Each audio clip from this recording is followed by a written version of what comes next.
Bem-vindo a esta aula do professor Bester. Deixe seu like, inscreva-se, ative as notificações. Capacitores é um assunto muito importante em circuitos elétricos. Estes são exemplos de capacitores. Eu resolvi colocar esse slide já logo de início, para que vocês possam ver exemplos de capacitores reais. Então aqui nós temos alguns capacitores eletrolíticos, chamados de capacitores eletrolíticos. Nós vamos ver por que chamam-se eletrolíticos. A capacitância desses capacitores pode variar desde 1 até 10 mil microfarads, né, ou até maiores, né?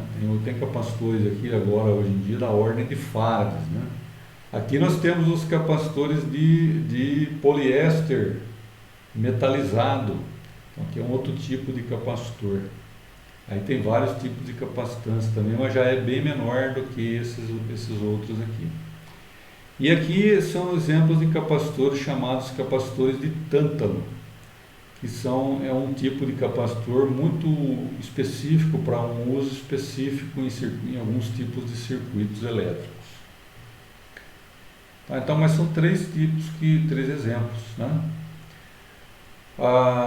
Como que o capacitor armazena a carga? Este é o objetivo do capacitor, um dos objetivos do capacitor é armazenar carga elétrica. Tá?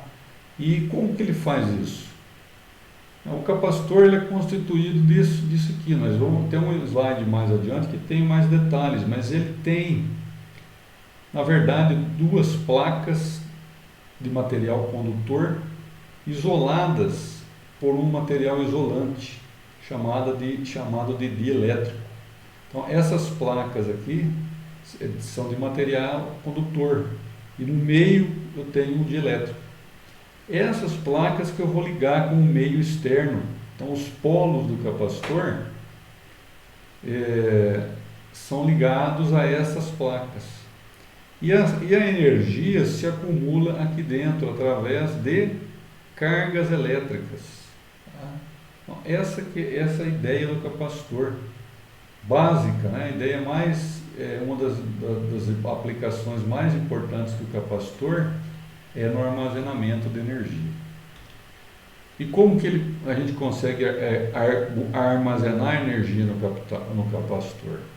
Bom, nós temos que fornecer energia para ele de uma fonte, porque energia não se cria, energia só se transforma. Então nós estamos transformando aqui energia química contida aqui numa bateria para energia elétrica. Essa energia elétrica é armazenada aqui no capacitor através do fluxo de cargas elétricas do terminal negativo para o terminal negativo aqui do capacitor e fluxo de cargas elétricas do terminal positivo para o terminal positivo aqui da fonte. E é dessa forma que eu carrego o capacitor, né? O capacitor passa então a ficar carregado com energia elétrica. E para isso uma placa vai ficar mais positiva que a outra, com mais cargas positivas do que a outra. Então, esta diferença de potencial elétrico que existe aqui entre uma placa e outra é que permite o armazenamento de energia no capacitor, né? A diferença de potencial representa o armazenamento de energia. E por que não tem fluxo de carga de uma placa para outra? Porque aqui no meio tem um material isolante. Isolante porque não permite o fluxo de carga, diferente disso aqui que é um condutor. Tá?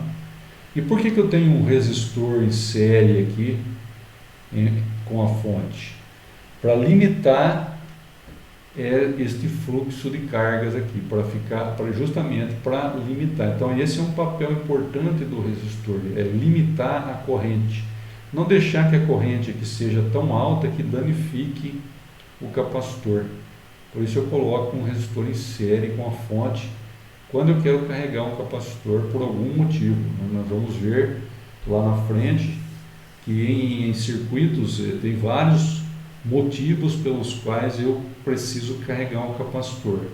Por enquanto, é importante que vocês entendam, eu preciso carregar o capacitor. Para carregar um capacitor, eu uso uma fonte em série com um resistor, e aí isso propicia carregar o capacitor com cargas elétricas. Ok? Então, esse processo ele vai se passando com o tempo, né? Existe um tempo que demora para esta fonte carregar completamente esse capacitor, até que ele se carregue completamente. Ou seja, veja, aqui só tem cargas positivas e aqui só tem cargas negativas. Esse capacitor agora está plenamente carregado. Não tenho mais corrente aqui, porque agora ele já se carregou, não tem como mais a fonte fornecer energia para o capacitor, ele está na carga máxima. Ou seja, tenho aqui uma diferença de potencial máxima aqui no capacitor. A energia máxima armazenada. Não dá para colocar mais cargas aqui, porque já estão todas as negativas desse lado, e não dá para tirar cargas aqui, porque aqui já estão todas as lacunas positivas. Então, carga máxima, cessa a corrente de carregamento. Eu posso agora desconectar a fonte, que o capacitor permanece carregado durante um pequeno período de tempo, porque na verdade esse dielétrico não é perfeito e acaba havendo fuga de algumas cargas daqui para cá, algumas, né? Só que com o passar do tempo, essas algumas vão se tornando todas, né?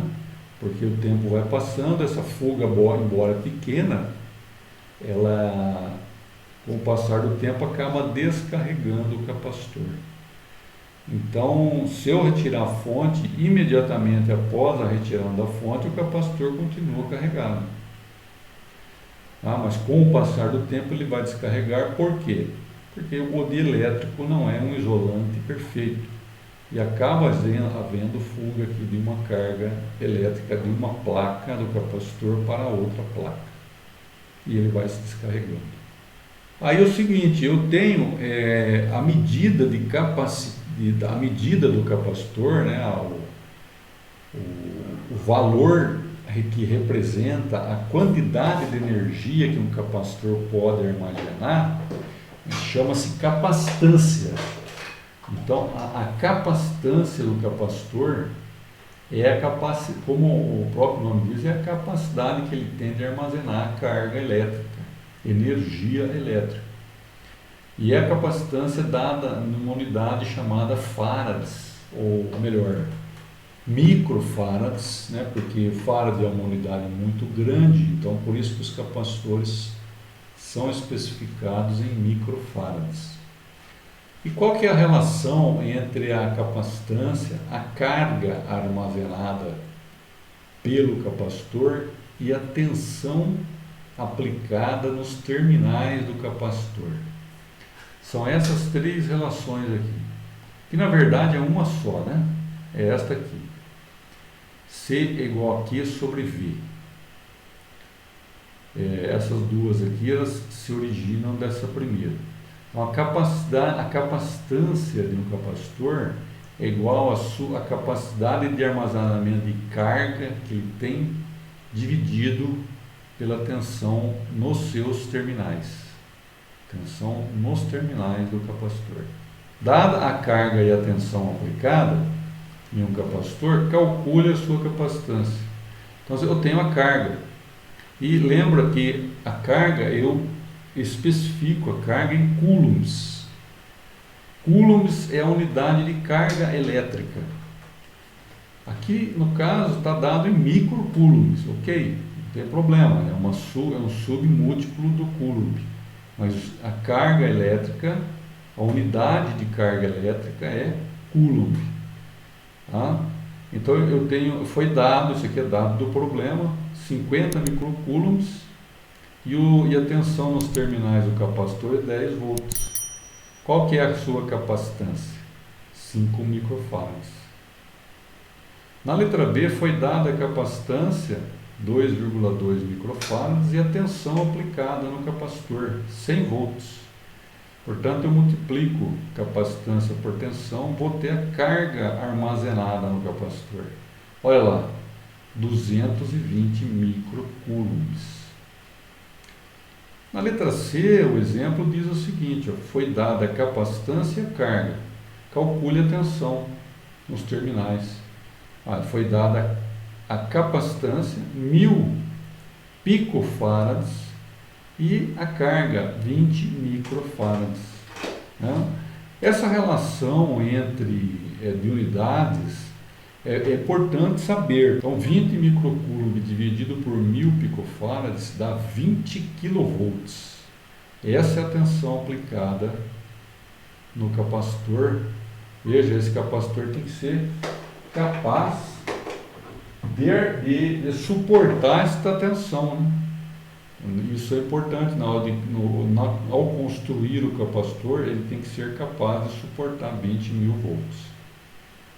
Mas se esse capacitor que é capaz de suportar 20.000 volts, ele estiver armazenando uma carga de 20 microcoulombs, qual capacitor? Esse de 1000 picofarads, a tensão nos terminais dele vai ser 20 kV. Então, a tensão, a carga armazenada e a capacitância, elas estão sempre relacionadas. Ok? Isso é importante lembrar. E a unidade mais comum de capacitância que nós temos é o microfarad. Tá? Então, aqui até tem um exemplo, 4 exemplos aqui de como passar de uma determinada unidade para microfarad. Então, se eu tenho um valor representado em farad, como é que eu passo isso para microfarad? Tá? Certo? Eu tenho que multiplicar por 10 a sexta. Né? Se está em farad, eu quero passar, em farad passar para microfarad, multiplico por 10 a sexta. Aqui está em picofarad, como é que eu passo para farad? Multiplico por 10 a menos 6. Está aqui em picofarad, como é que eu passo para microfarad? Multiplico por 10 a menos 6. Legal? Gostou da aula? Deixe seu like, inscreva-se, veja essas 2 sugestões para aprimorar ainda mais os seus conhecimentos.